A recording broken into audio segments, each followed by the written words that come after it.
You are never alone in your home, and this is why. All your devices at home and all smart appliances, they are all connected on a wireless network. Many of these devices will have cameras, many will have microphones, and so they are monitoring everything all the time.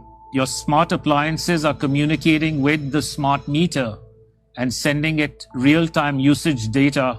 If there's a Ring camera also in your home, a mesh network is formed, and all your devices are being tracked within the home, its location, its usage, and all the data is going to Amazon servers.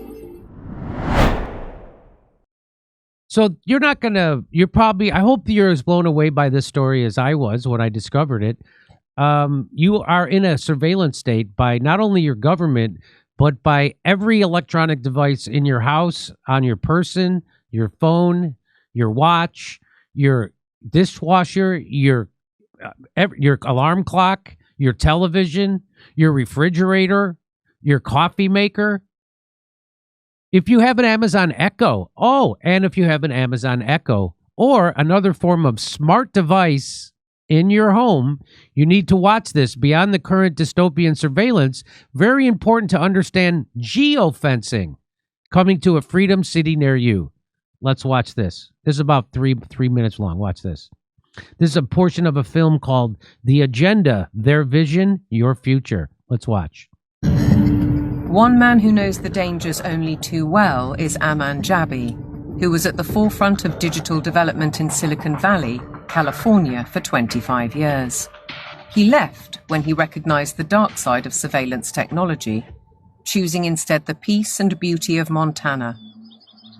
He's an expert in facial recognition. It's a technique that is used to uniquely identify the biometrics of any face. So, in a device like your smartphone, and most modern smartphones in the last 5 or 7 years, they have a 3D camera module in the front of the phone, which you cannot see. Within that module is a near-infrared projector, which projects tens of thousands of dots on your face. Those dots are then distorted based on the contours and the features of your face.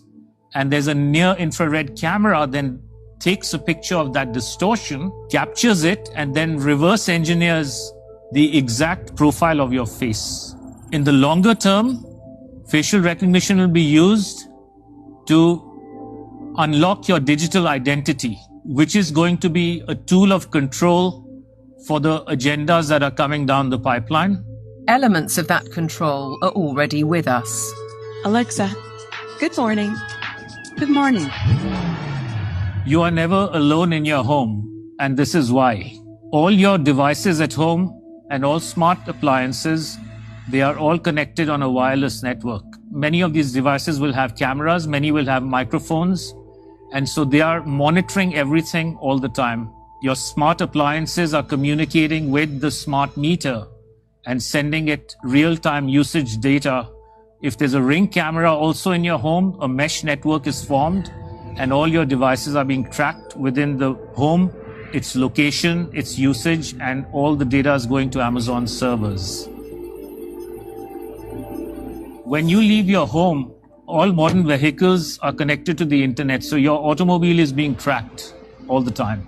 When you're going under a string of smart LED poles and smart LED lights on the highway and in the streets of your towns and cities, those form a wireless network and are tracking your vehicle. They are tracking all the devices on you, from smartphones to smartwatches when you're walking on the streets. So data is being collected 24/7 continuously on every human being whenever you are within these wireless networks. And it's obviously not good for health also because of all the electromagnetic radiation. In the long term, the plan is to pretty much lock up humanity in smart cities, which is kind of a superset of a 15-minute city. They've sold all the state and local governments and countries that smart cities are about sustainability and the good of the city. But in reality, the language from the UN and WEF and their white papers is all inverted. So their monitoring is really about limiting mobility and no car ownership, right? Surveillance Control via LED grid is why the smart lighting is there. Water management is about water rationing. Noise pollution is about speed surveillance. Traffic monitoring is about limiting mobility. And then, of course, energy conservation is all about rationing heat, electricity, and gasoline. Another concept one should be familiar with is called geo-fencing.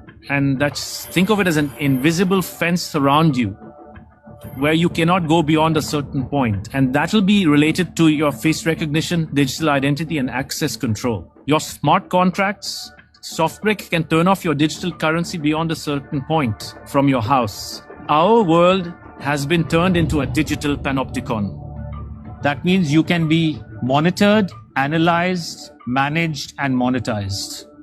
Surveillance capitalists are already making billions of dollars selling our information to big corporations, because this kind of detailed knowledge enables them to predict and influence our behavior. Whoa. Geo-fencing.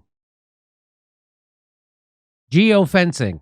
So they're going to put you in a 15-minute city, and they're not going to let you out of it. And if you have digital currency, then they can just turn off your money. They can turn off your car. They can turn off your credit cards. You're done. This is the world. And if you have an Amazon Echo, you're screwed. I do not have an Amazon Echo, but we do have one of those doorbell things. Guess what Elon Musk is telling us? That they're going to get rid of cash. This is the next step. Let's listen to what he says. Elon is just saying it right out loud. And maybe there won't even be money in the future. Or money might be measured in terms of wattage, like how much power can you bring to bear from an electrical standpoint. So they're going to measure money and what you're going to. I can just see a pimp in the future. Where's my wattage, bitch? So instead of using money, we're going to just use what? Let's listen to that again. And maybe there won't even be money in the future. Or money might be measured in terms of wattage, like how much power can you bring to bear from an electrical standpoint. So I guess what I'm saying is hang on to your Tesla stock. Yeah. So bank executives told me they foresaw a not too distant future in which banks direct people with checking accounts to exchange their money for stable coins. Stable coins could be available as early as next year. That's from how cryptocurrency could be coming for your bank account. Really, stable coins. I like that, stable coins. Such a great name for what it is, because you're not a wild horse anymore. You're saddled and they keep you in a stable. They control you. Here's a friend of the show, Katherine Austin Fitts, and she's going to let you know what the real agenda is. Here it is. We're in a political process where the people who run the financial system have engineered a financial coup. We should have gotten concerned 20 or 30 years ago, but we've been kicking the can. And now their way of dealing with letting us down, sort of managing our expectations, is to cancel currency and go to a financial system with complete control. So they want to be able to control, they want to be able to turn your money off and on, which they can do in an all digital system. And what we're now seeing at the state level is real pushback by consumers, by citizens, by state legislators saying, we don't want to be controlled by an all digital system. There's a huge push to continue to make sure to preserve cash, not just in the United States, but in Europe, because an all digital system gives ultimately the people who control the central banks and the banking system an ability to literally turn on and off your money if you don't do exactly what they say. And exactly what you say includes taxation without representation, healthcare mandates, and literally taking away your kids. Yeah, so hey, you don't want to get this new experimental mRNA poison we want to stick in you? we're going to turn off your car. We're going to turn off your money.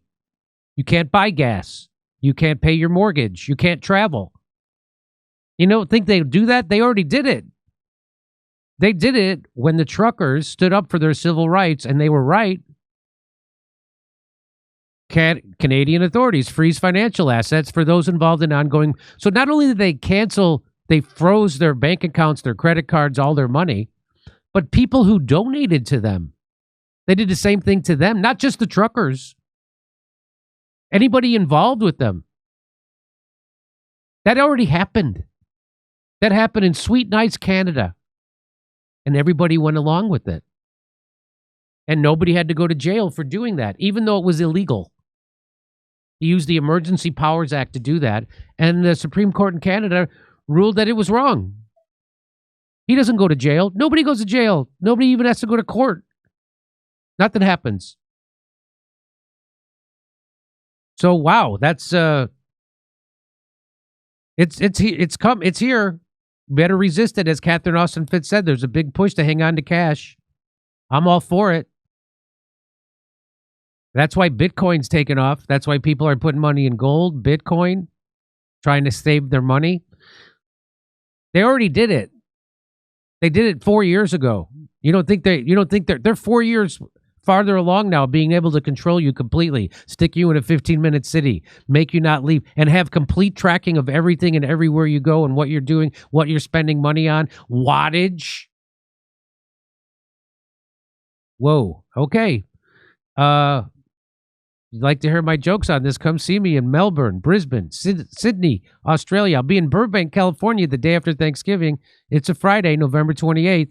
At Flappers Comedy Club. December 6th, we're in Pottstown, Pennsylvania. It's a Saturday. January 11th, we're in Waikiki Beach. Oh, my God, it's beautiful. If you've never been, make a vacation out of it. We'll see you at the Blue Note Theater in Waikiki. That's a Sunday, January 11th. Come see us in Australia. Second show's added in Melbourne, Sydney, and Brisbane. We'll see you in Burbank, California the day after Thanksgiving. It's a Friday. And then Pottstown, Pennsylvania, December 6th. Plus, January 11th, we're going to be in Waikiki at the Blue Note. Tickets not available yet for them, but go to jimmydore.com for a link for all the other tickets.